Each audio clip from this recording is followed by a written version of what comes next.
We're back on Morning Trade Live. The retail sector has been in focus over the last few weeks with the holiday shopping season in full swing. So here's the price action for big box retailers in Monday trade. We've got Walmart, the clear out performer there, up 0.5%, but we have the rest on the way lower. Target is down 1%. Obviously, it's had some issues and challenges to deal with. A bit of leadership change as well. We'll be talking about that. Costco is trailing by 0.2%, and Amazon is doing a similar thing right now. So Walmart, as I mentioned, is really the standout on the day. Let's go inside out on Walmart and also Target here in the last few days of 2025. So joining us now is Tsvetta Kaleynska, consulting founder and CEO of Rela Global. Thank you so much for your time and happy holidays to you and your family. Happy holidays. Thanks for having me.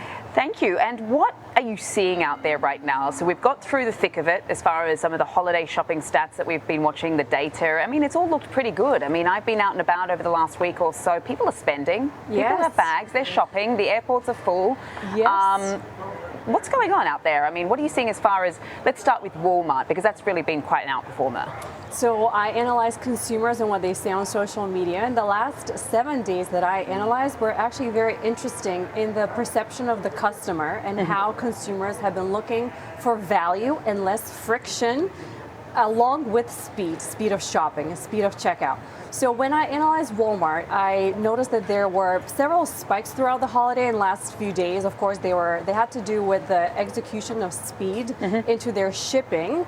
The big news among consumers was actually that Walmart started delivering using drones. So again, Walmart is very heavily focused on AI, on technology and implementation. In the last week, they have been very heavily focused on AI drone delivery, which was very interesting to see and watch all the viral videos of consumers actually getting their delivery.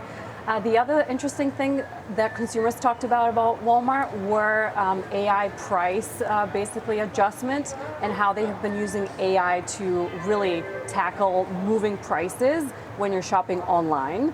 So basically adjusting, leveraging AI.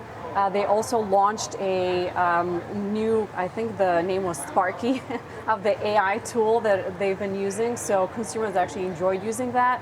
And the last thing was that consumers did talk about shopping out of the comfort from their home. So again, Walmart Connect, which has to do with their big Vizio multi-billion-dollar acquisition they did several years ago, is now really coming into play as Walmart is moving away from anything retail focused in terms of performance and much more in that TV ad space. So consumers are now really bombarded from Walmart with advertising. They can shop using their Vizio TV. They could get it delivered with drones.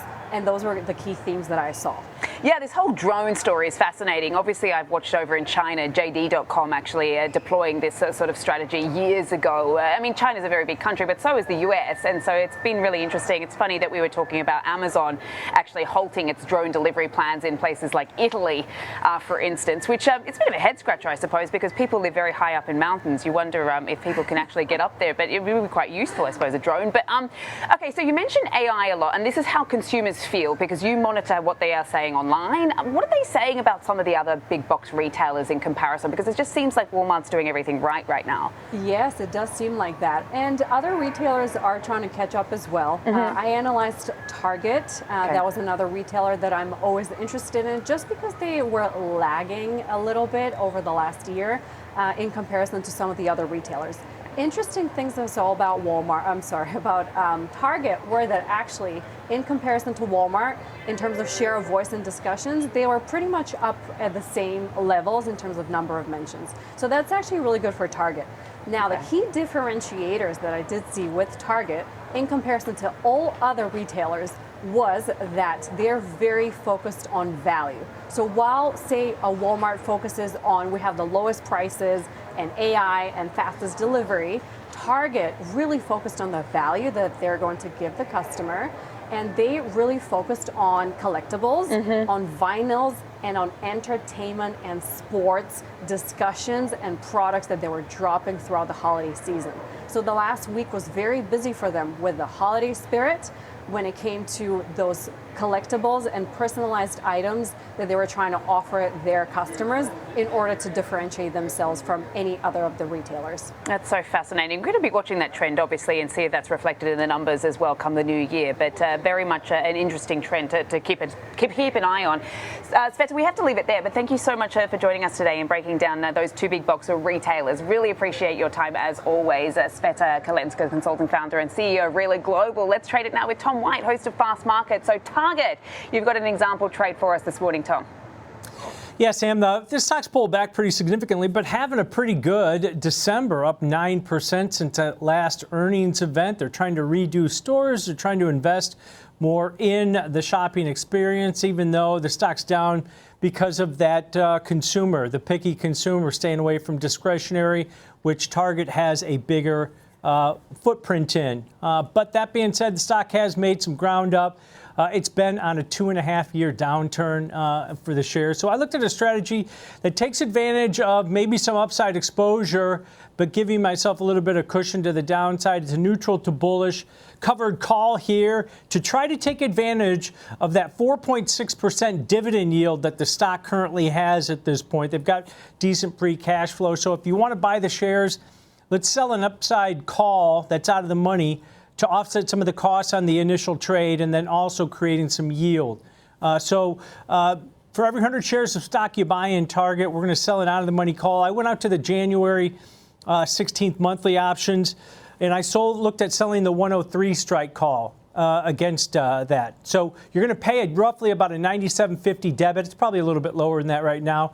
But the debit you pay is also going to be your break even. So you got about a 1.5% cushion to the downside because you sold that upside call against it. Now, it does, you can see here from the risk profile, it limits your profitability.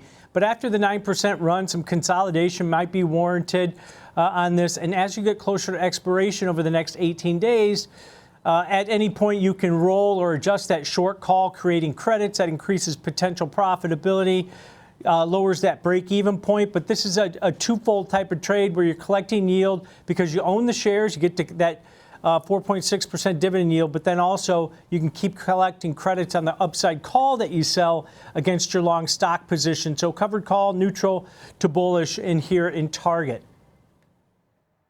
Okay, a good look at Target there. It is trading lower this morning as we are seeing most of the big box retailers under some pressure, all but Walmart. Thanks so much for the example trade on that name. Tom, I'll check in with you a little bit later. And